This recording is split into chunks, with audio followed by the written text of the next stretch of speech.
Hello, BMW car fans. We have a Schuco of the BMW E36 M3. I bought this model originally because my brother used to have a green one of these when they're, whatever, actively sold.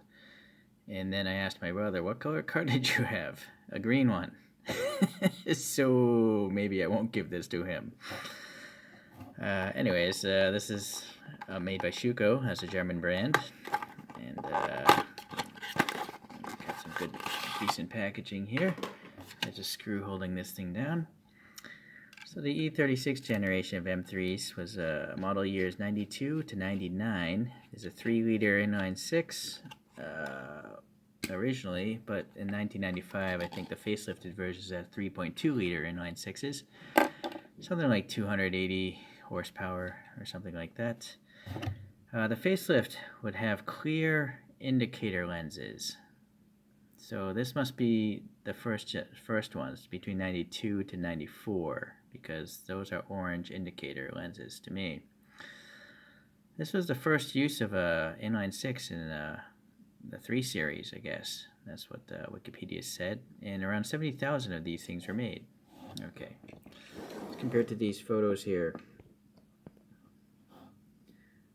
You know, my camera makes this thing look purple, whereas that photo definitely looks blue.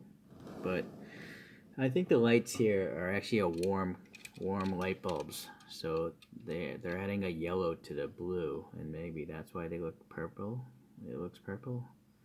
Man, I'm not liking those tread blocks at all on this thing.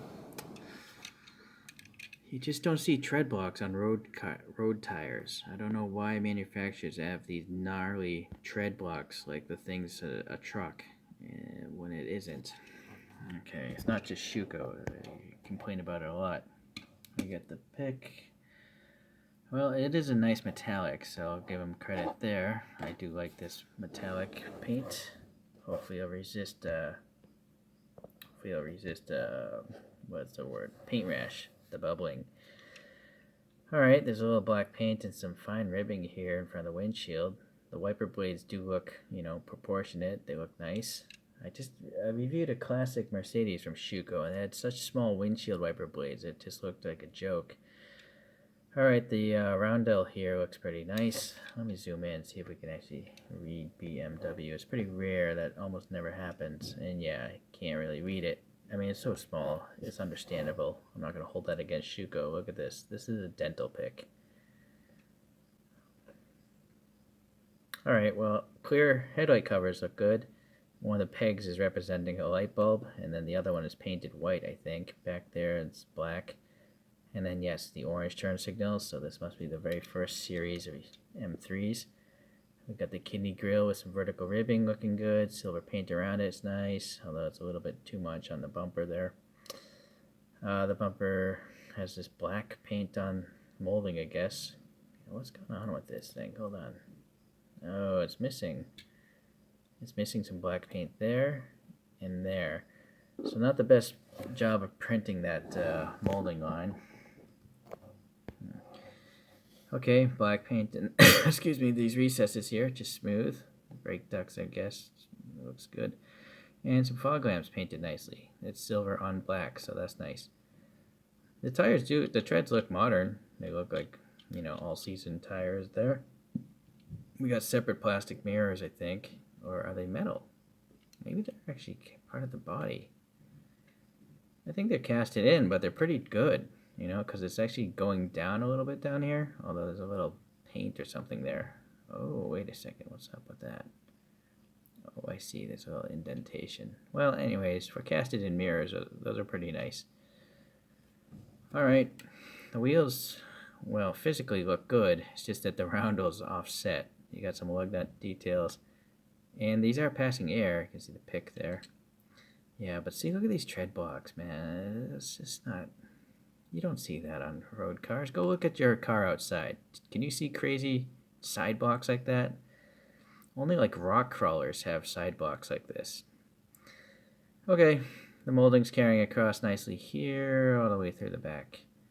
The door handle's sticking out a tiny bit and painted black. Or is this? Yeah, it's sticking out. panel gaps seem okay. Yeah. Alright, there's a little black paint for the molding detail. Okay. Ooh.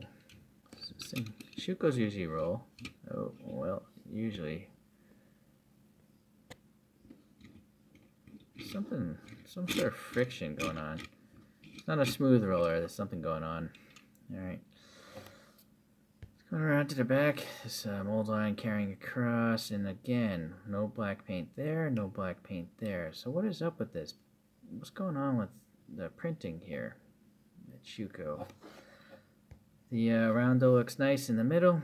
M3 looks nice. The taillights look pretty nice. You know, you got the white, orange, and the red well separated. Sadly, there's nothing in the license plate area. And then exhaust tips are floating, so that's good.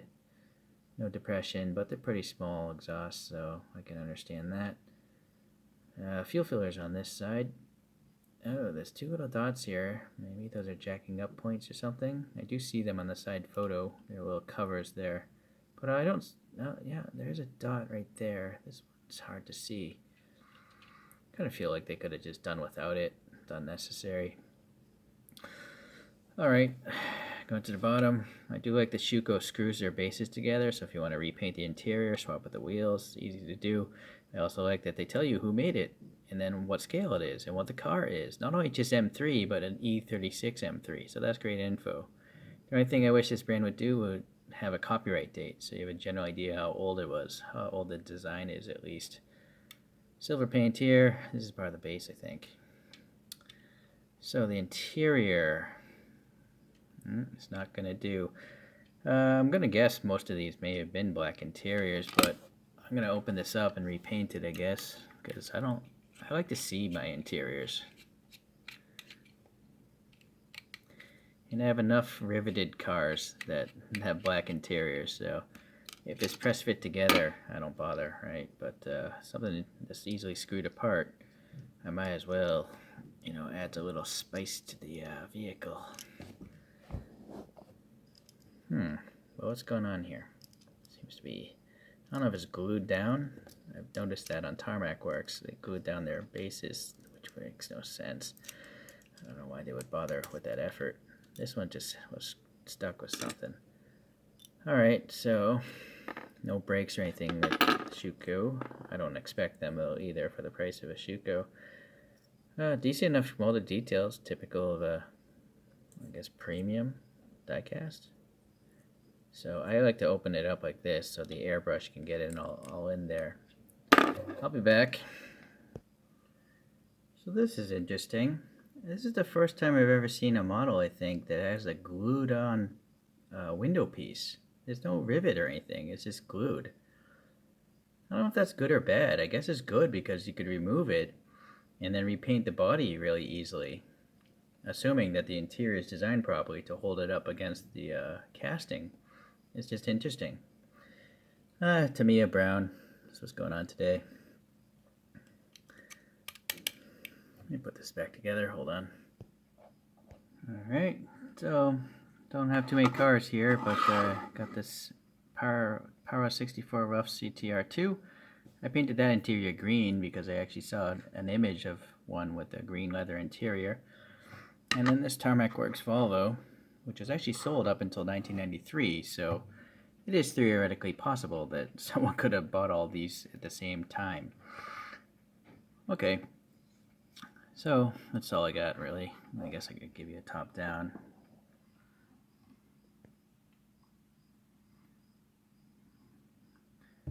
Put this guy up in a spin machine.